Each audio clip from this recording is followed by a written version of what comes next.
Welcome back to another episode of the Bear Trap on the Boom and Bust channel, Bears podcast by a Bears fan. I'm your host, Terry, and today we're doing a film session looking at Nick Foles versus the Falcons. Check out the previous episode. I told you my thoughts about them switching the starters to Nick Foles.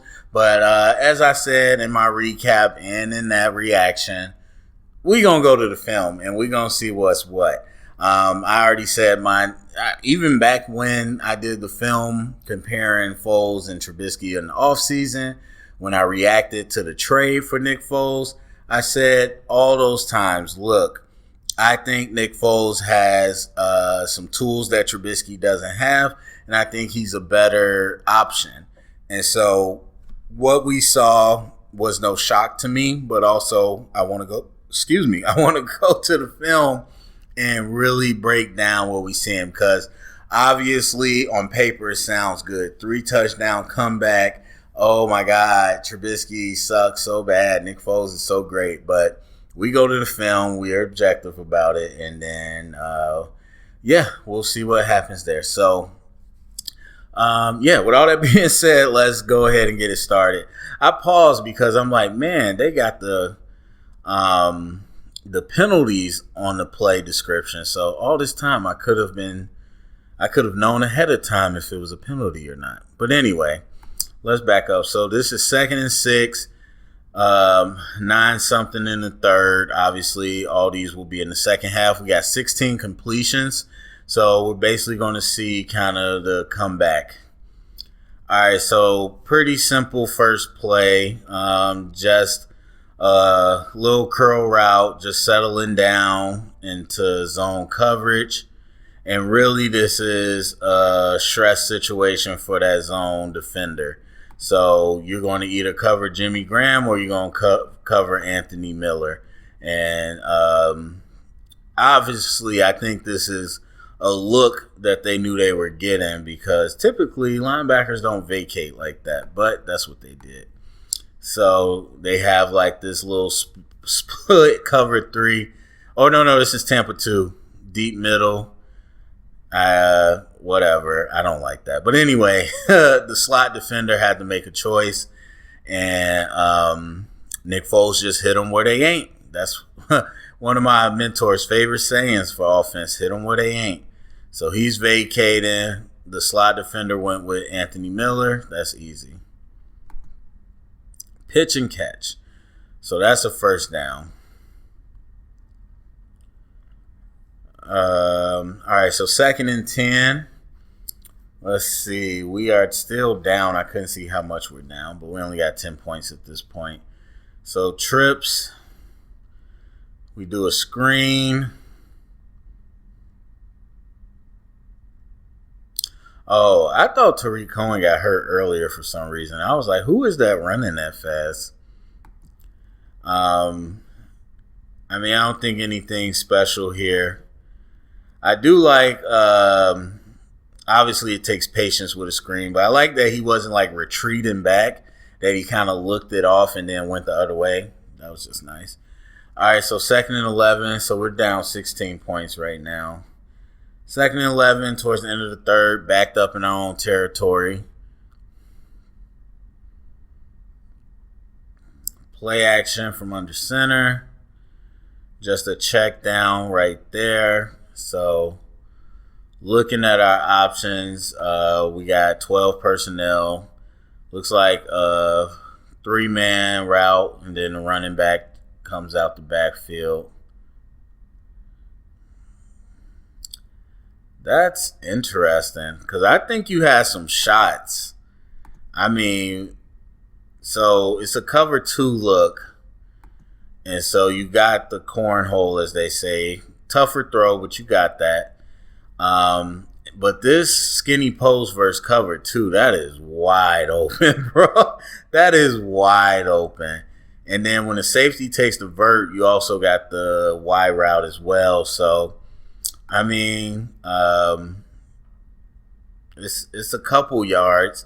I would have liked to see the shot there. You had the time, I believe. Let's see. Yeah, you definitely got the time. Okay. I don't like that so much. I mean, because Nick didn't even look downfield. So 2nd and 10, we're in the 4th quarter. Empty set. 4-man rush. Flag. Allen was pissed this game. Falcons were dirty. Like I said, they were undisciplined a lot of times with their penalties. So just a little classic clear or a little sideline route. You get one vertical, one out route. Picked up a good chunk of yards. And I like that, man. I wish we did that more. Just on 2nd down, pick up a good chunk of yards. It don't have to be crazy. Just something nice and simple.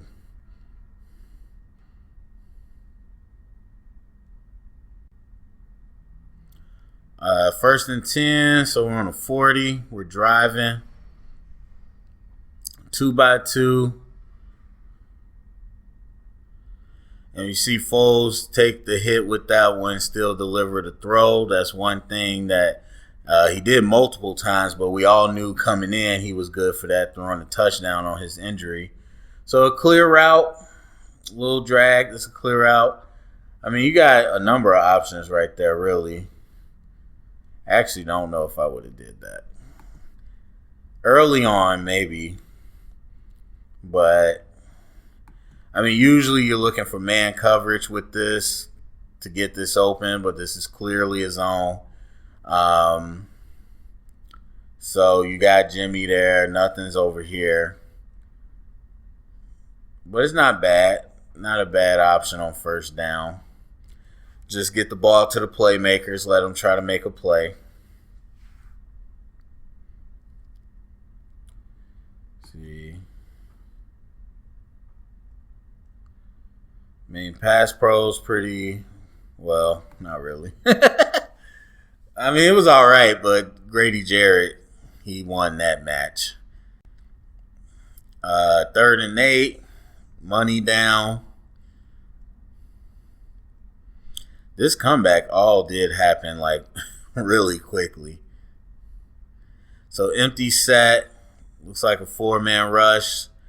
See him escaping the pocket. Oh yeah, I remember this. This was nuts. And then he fumbled, and then he got it, and then he fumbled.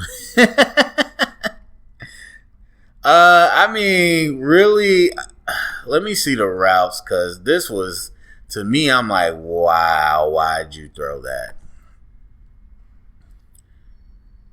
Oh, we got a guy wide open, but the quarterback scrambled, which is part of the reason he's probably open. So I don't know what this concept was, because at here, we're about to have 2 guys going the same place. We got 8 yards to go, so that's not going to get it. That's not really going to get it. So I'm not sure what's happening here. But on this vertical, he's going to be wide open. Now, obviously, Nick Foles is staring down this area right now, so he's not even looking backside. So he extends the play, wants to go long. Honestly, that's not even a good decision. I mean, I'm sure we're all like, oh, man, look what happened. But, bro, why would you throw that into triple coverage? But the one thing that you do see that I talked about before is that Foles is decisive.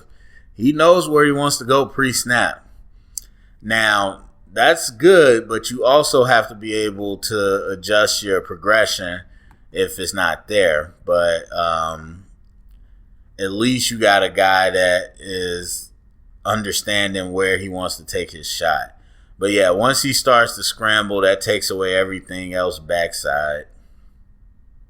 I mean, squares up his hips and just kind of shows you some good strength.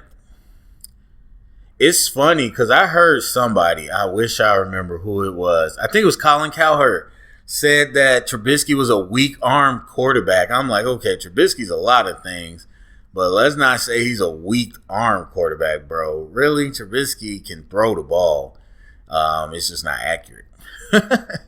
So anyway, putting that up there, I like giving the receiver a chance and all that, but that I would like to see that play turn out differently. I think he took away his options by scrambling out early. But anyway, so 1st and 10, now we're in the white zone, trips to the right.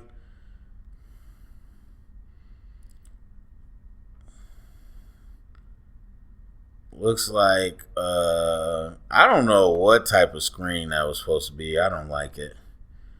Because it was a one-man blocking screen. Like, yeah. I mean, you got Cody Whitehair coming over there for the screen. I didn't really like that. But that's not really Foles' fault.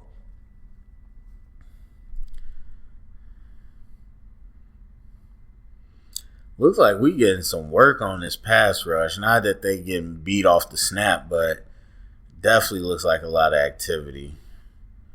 So first and 10 again.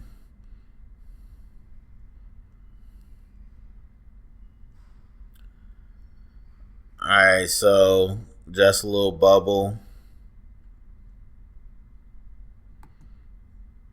Nothing special there. Although it does help when you don't throw the ball at people's feet. But we'll see how he does with that. 4th and 6, 2x2, big play here. 3 down on the line. We get a chip on the edge with Miller to help with the pass rush.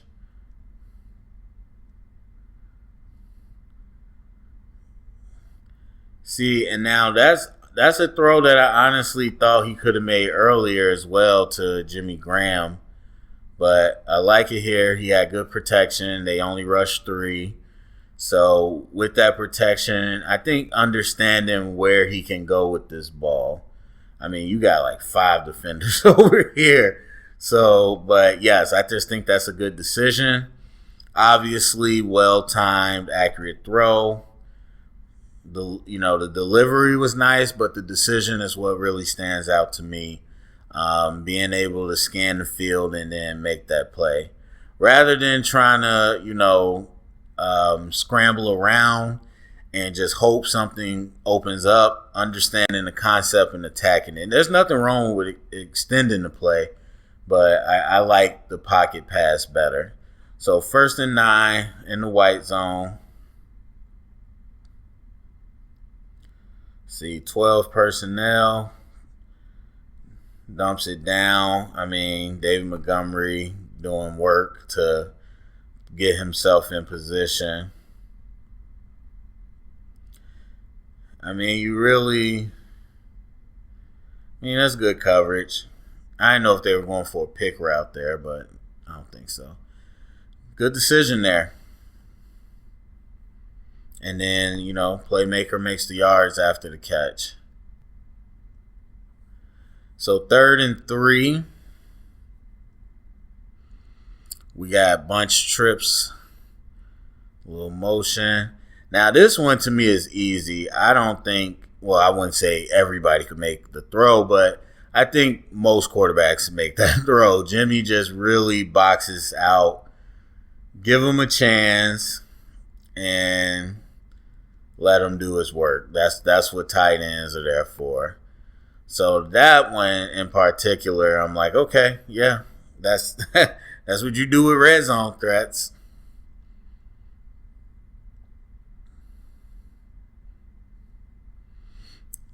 Good timing though. I mean, the delivery's nice. All right, so here we go. We get the ball back on a quick change.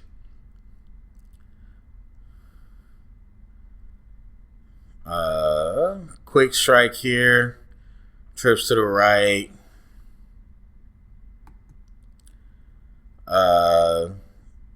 These concepts are weird. I don't get that. Because you ran an out route while you also have a hitch.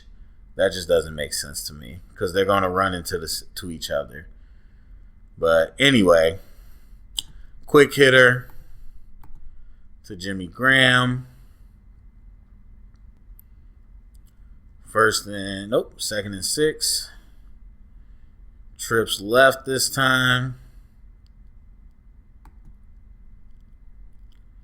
We got double curls, bunch of curls, a lot of curls.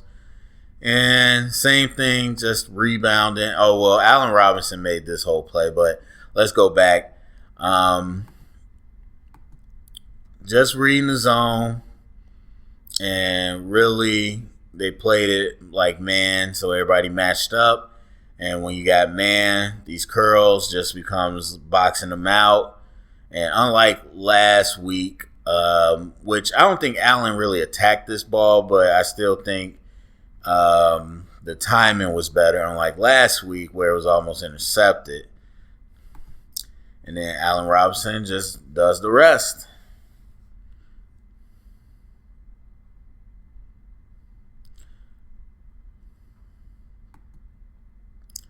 So we got a 5-man rush. They get a blitz. Great pickup by Montgomery.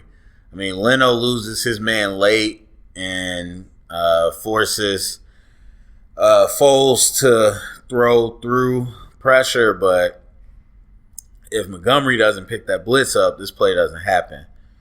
So obviously Allen Robinson would get great catch and run, but also seeing the other people that contributed to that. All right, so 1st and 10. Now we're only down 3. Good field position. We're going empty.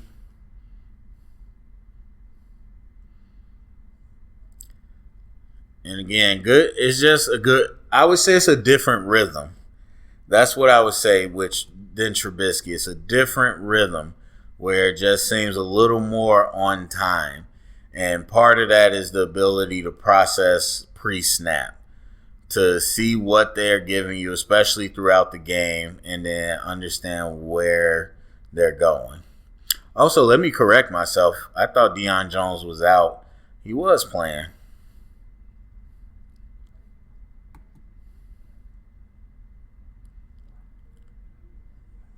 So solid pickup. I mean, you got plenty of time. 2nd and 10. 2x2. Ryan Nall in the game. Oh, here we go again. Maybe I spoke too soon.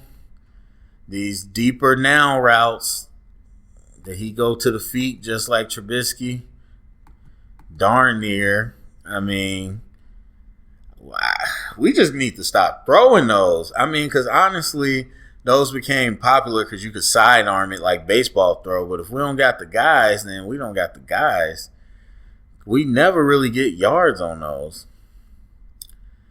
Oh, man, I wish I could go to the play where A-Bomb dropped it. Not to see him drop it, but to see. This is essentially the same thing. It's essentially the same thing. So, obviously, incredible throw through pressure. That's number one. I mean, not a little pressure. I mean, actually throw through contact. So, understanding what the defense is giving you. We got people on the line. There's no safety back. So, this could be cover one or it's going to be, it's going to be man one way or the other. Either cover one or zero coverage. So, knowing you got nothing in the middle of the field, trusting that you want to go there. And then it's a hell of a delivery. I mean, hell of a route, obviously, by Miller, but hell of a delivery as well. Now, one thing I'll say, which I think is a little ridiculous, is that these are the same plays we've been running. Like, I see people, oh, man, the offense is different.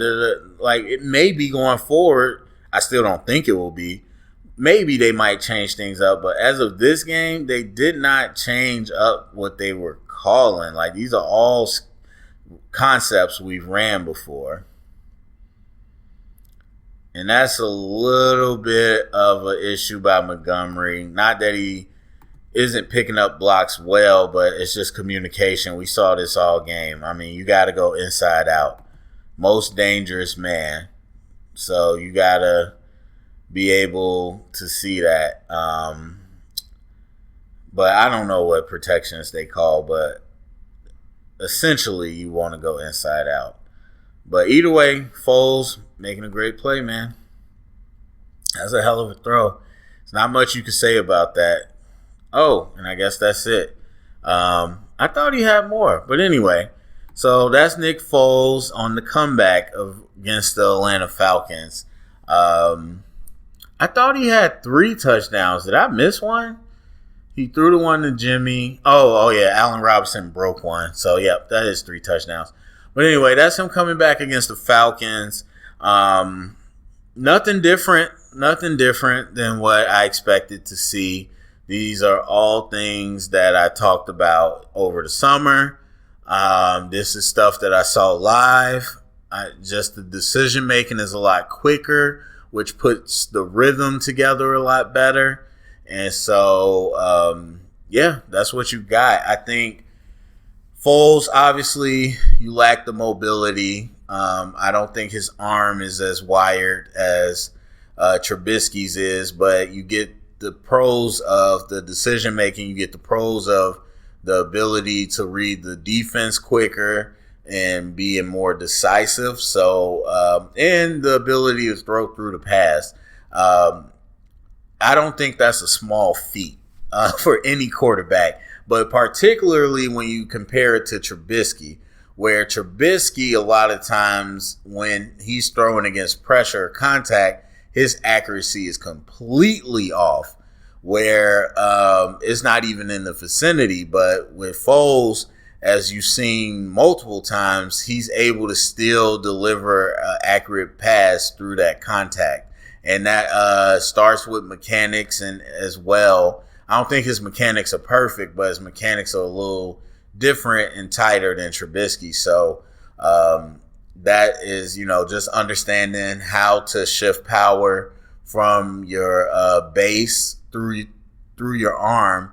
And that's one thing I don't think Trubisky ever really had his lower body tied together with his upper body as a quarterback should. But a lot of quarterbacks have that issue, and especially strong arm quarterbacks, because they're just like, well, I can throw it really far and really hard, so it doesn't matter. But as far as accuracy, it does. So anyway, go to the comment section. Let me know what you think. Share it around. Get the conversation started. Thumbs up, subscribe. Remember, go to SpeakPipe if you want to leave a message or a question. And remember, stay up and bear down.